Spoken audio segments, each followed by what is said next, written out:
మీరు వెళ్ళండి. పోలీసుల మీద సిపిఐ రాష్ట్ర కార్యదర్శి రామకృష్ణ సంచలన వ్యాఖ్యలు చేశారు. పోలీసులు వైసీపీకి కాపలా కుక్కలుగా వ్యవహరిస్తున్నారని ఆరోపించారు.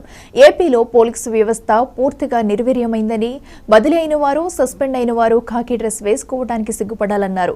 ఈవీఎంలను పగలగొట్టిన పిన్నెల్లిని పట్టుకోలేకపోవడం పోలీసుల అసమర్థతకు నిదర్శనమని వ్యాఖ్యానించారు. ఏపీ హోంమంత్రి ఎవరో కూడా తెలియని పరిస్థితిలో ప్రజలు ఉన్నారని ఎద్దేవా చేశారు.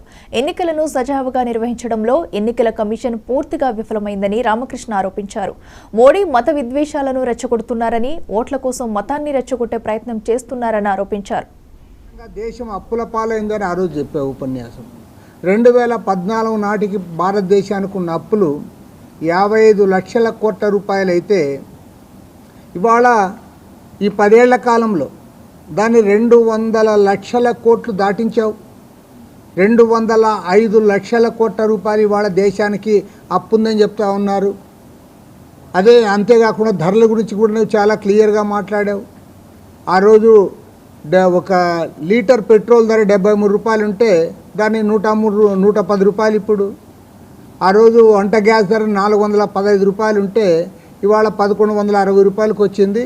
ఎలక్షన్ల కోసం కొద్దిగా తగ్గించినావు. నువ్వు ఆ ధరలు తగ్గించలేకపోయినావు. ఉద్యోగాలు ఇస్తానని చెప్పి హామీ ఇచ్చి అధికారంలోకి వచ్చి ఉద్యోగాలు ఇవ్వలే. ఇవాళ భారతదేశంలో గ్రాడ్యుయేట్స్ ఎవరైతే ఉన్నారో ఆ పట్టభద్రుల్లో 42% మంది పట్టభద్రులు భారతదేశ చరిత్రలో ఏనాడు లేనట్లుగా ఇవాళ నిరుద్యోగులుగా ఉన్నారు. 45 సంవత్సరాల రికార్డు స్థాయిలో ఇవాళ అన్ఎంప్లాయ్మెంట్ ఉంది భారతదేశంలో. రైతుల సమస్యలు పరిష్కారం కాలే. ఒక చారిత్రాత్మక పోరాటం సంవత్సర కాలం ఢిల్లీ సమీపంలో సింగు బార్డర్లో వాళ్ళు పోరాటం చేశారు. అసలు ఈ ఇష్యూస్ ఏది మాట్లాడవు. రైతుల గురించి మాట్లాడవు, ధరల గురించి మాట్లాడవు, ఉద్యోగాల గురించి మాట్లాడవు. పక్కాగా నువ్వు బ్లాక్ మనీ గురించి మాట్లాడావు.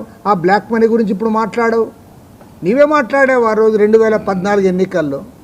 ఇవాళేమి లక్షల కోట్ల రూపాయలు, దాదాపు 10 లక్షల కోట్ల రూపాయలు బ్యాంకులకు ఎగ్గొట్టారు. పెద్ద పెద్ద పెట్టుబడిదారులు, కార్పొరేట్ సెక్టారు వాళ్ళందరూ కూడా వెళ్ళిపోతూ ఉన్నారు. వాళ్ళందరూ కూడా విదేశాలకు వెళ్ళిపోతూ ఉంటే నువ్వు సహకరించావు. వాళ్ళు ఎవరో కాదు, వాళ్ళలో ఒక్క విజయమాల్యా తప్ప మిగతా వాళ్ళందరూ కూడా కర్ణాటక రాష్ట్రానికి గుజరాత్ రాష్ట్రానికి చెందిన వాళ్ళే. ఓన్లీ విజయమాల్యా మాత్రమే కర్ణాటక వాడు. 29 మంది పోతే అందులో 28 మంది ఖచ్చితంగా అది వాళ్ళు గుజరాత్ రాష్ట్రానికి చెందిన వాళ్ళే. కాబట్టి ఈ అంశాలు ఏవి కూడా మాట్లాడకుండా నీ ఫెయిల్యూర్స్ను కప్పిపుచ్చుకోవడానికి, నీ చేతగాని తనాన్ని ప్రజల ముందుకు రాకుండా నువ్వు కమ్యూనల్ అజెండా తీసుకున్నావు. వాళ్ళు ఎంత బహిరంగంగా రెచ్చగొడతా ఉన్నారంటే, కాంగ్రెస్ పార్టీ, సమాజ్వాదీ పార్టీ గెలిస్తే రామాలయం బంద్ చేస్తారు, తర్వాత హిందువుల యొక్క ఆస్తులన్నీ కూడా తీసుకొని ముస్లింలకు పంచి పెడతారు. పైగా ఎంత మహిళల సెంటిమెంట్ రెచ్చగొట్టడానికి మన మంగళసూత్రాలు వాళ్ళు తెంచుకొని అవి కూడా ముస్లింలకు ఇస్తారని చెప్పే స్థాయికి ఒక ప్రధానమంత్రి దిగజారితే, ఇలాంటి ప్రధానమంత్రి ఈ దేశాన్ని ముందుకు తీసుకుపోతాడు, 2047 వరకు ఆయనే ఉంటాడంటే ఇంకా ఈ దేశం ఉంటుంది అని నేను అడుగుతాను. నువ్వు ఇవాళ ముస్లింలకు వ్యతిరేకంగా, క్రైస్తవులకు వ్యతిరేకంగా అవుట్రైట్గా మాట్లాడుతూ ఉన్నావు. మణిపూర్లో చర్చిలను కూడా దాదాపు 300 చర్చిలు విధ్వంసం చేశారు. 100 మందికి పైగా వారు చంపేశారు. అనేక మంది వందల సంఖ్యలో మహిళలను మానభంగం చేశారు. కనీసం ప్రధానమంత్రి ఆ ప్రాంతాన్ని విజిట్ చేయలే, ఒక ఖండన కూడా ఇవ్వలే.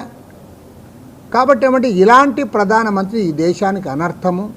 కాబట్టి ఈ సందర్భంగా నేను ఒకటే చెప్తా ఉన్నా, రాజకీయాలు, రాజకీయ పార్టీలు అన్నీ కూడా పనిచేసేది దేశం కోసం, దేశ భవిష్యత్తు కోసం.